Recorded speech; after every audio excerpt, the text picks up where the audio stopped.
Bismillahirrahmanirrahim. Assalamualaikum warahmatullahi wabarakatuh. Kembali lagi dengan saya Astuti Eka Kusnadi, NIM E2019-1097, Prodi Perbankan Syariah 2 dari Fakultas Ekonomi dan Bisnis Islam. Di sini saya akan melanjutkan video dari Bapak Abdul Wadud Nafis LC MEI, yaitu tugas UTS dengan mereview 3 video dari teman saya, yaitu dari Debbie Holilatul Umaroh, yang kedua Asrafu Alvin Nikmah, dan yang ketiga dari Dina Wardatul Amalia. Yang pertama dari Debbie Holilatul Umaroh, yaitu dengan judul Pengantar Ekonomi Makro Islam. Untuk mengetahui lebih lanjut apa itu pengantar ekonomi makro Islam, di sini saya akan menjelaskan ekonomi Islam terlebih dahulu. Ekonomi Islam yaitu ilmu yang mempelajari keseluruhan dan menjelaskan tentang perubahan ekonomi yang mempengaruhi masyarakat, perusahaan, dan pasar. Selanjutnya, ekonomi makro Islam adalah ilmu yang membahas tentang perilaku setiap konsumen dan perusahaan, serta menentukan harga-harga pasar dan kuantitas faktor input barang dan jasa yang diperjualbelikan dalam suatu perusahaan. Selanjutnya, dalam ekonomi makro Islam terdapat 3 bagian, yaitu yang pertama ekonomi deskriptif. Apa sih ekonomi deskriptif itu? Ekonomi deskriptif ialah ilmu yang menjelaskan secara apa adanya kehidupan ekonomi dalam suatu daerah atau negara pada masa-masa tertentu. 2. Ekonomi terapan. Ekonomi terapan ialah cabang ilmu yang membahas secara khusus suatu rumah tangga produksi. 3. Ekonomi teori adalah ilmu yang membahas tentang segala yang timbul sebagai akibat dari manusia dalam suatu usaha dalam meningkatkan kesejahteraan masyarakat. Materi selanjutnya atau poin yang selanjutnya yaitu ada konsep-konsep ekonomi Islam, ada 6. Yang pertama, pendapatan dan pengeluaran. 2. Pengangguran. 3. Uang dan fungsinya. 4. Inflasi dan deflasi. 5. Permintaan agregat dan penawaran agregat. Dan yang terakhir yaitu ada kebijakan IS dan LM.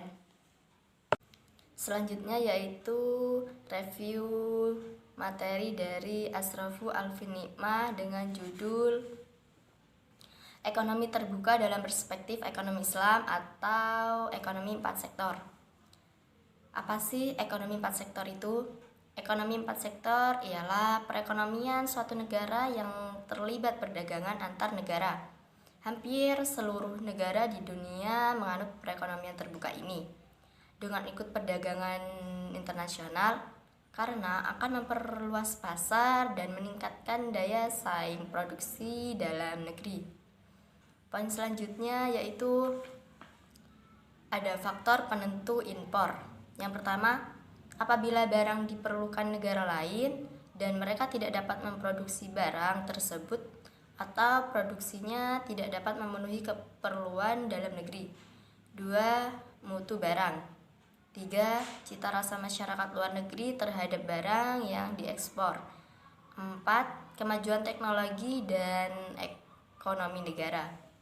Poin selanjutnya ada faktor penentu impor. Ada 3. Yang pertama, tingkat pendapatan negara. 2. Inflasi dalam negeri. 3. Kemampuan suatu negara untuk membuat barang. Ada tambahan Yang terakhir yaitu cita rasa konsumen. Tadi saya salah menyebutkan, ternyata ada 4 faktor penentu impor. Selanjutnya, prinsip dasar perekonomian terbuka ini telah ditetapkan Islam mengenai perdagangan dan niaga, yaitu meliputi tolak ukur dan kejujuran, kepercayaan, dan ketulusan, di mana sejarah telah membuktikan bahwa Islam menganjurkan perdagangan internasional. Dan yang terakhir yaitu review dari Dina Wardatul Amalia dengan judul Kebijakan Moneter dalam Perspektif Ekonomi Islam. Apa sih kebijakan moneter itu? Kebijakan moneter adalah seperangkat kebijakan ekonomi yang dibuat untuk mengatur seukuran serta tingkat pertumbuhan pasokan uang dalam perekonomian negara. Ada jenis-jenis kebijakan moneter. Yang pertama, kebijakan moneter ekspansif, yaitu kebijakan yang diambil untuk meningkatkan jumlah uang yang beredar. Tujuannya adalah untuk mengatasi pengangguran dan meningkatkan daya beli masyarakat. 2. Kebijakan moneter kontraktif. Kebijakan ini adalah kebijakan untuk mengurangi jumlah uang yang beredar. Kebijakan dilakukan saat negara sedang mengalami inflasi. Poin yang terakhir yaitu ada tujuan kebijakan moneter. Ada 6 kebijakan. Yang pertama, mengedarkan mata uang sebagai alat pertukaran dalam perekonomian. 2. Menjaga kestabilan harga. 3. Menjaga kestabilan ekonomi. 4. Meningkatkan kesempatan kerja. 5. Memperbaiki neraca perdagangan. 6. Pertumbuhan ekonomi dan pemerataan pendapatan. Sekian video dari saya. Tugas ini yaitu tugas UTS dari Bapak Abdul Wadud Nafis, LCMEI, mata kuliah Ekonomi Makro Islam. Sekian penjelasan dari saya, semoga bermanfaat, dan jika ada kesalahan mohon maaf. Wabillahi taufiq wal hidayah.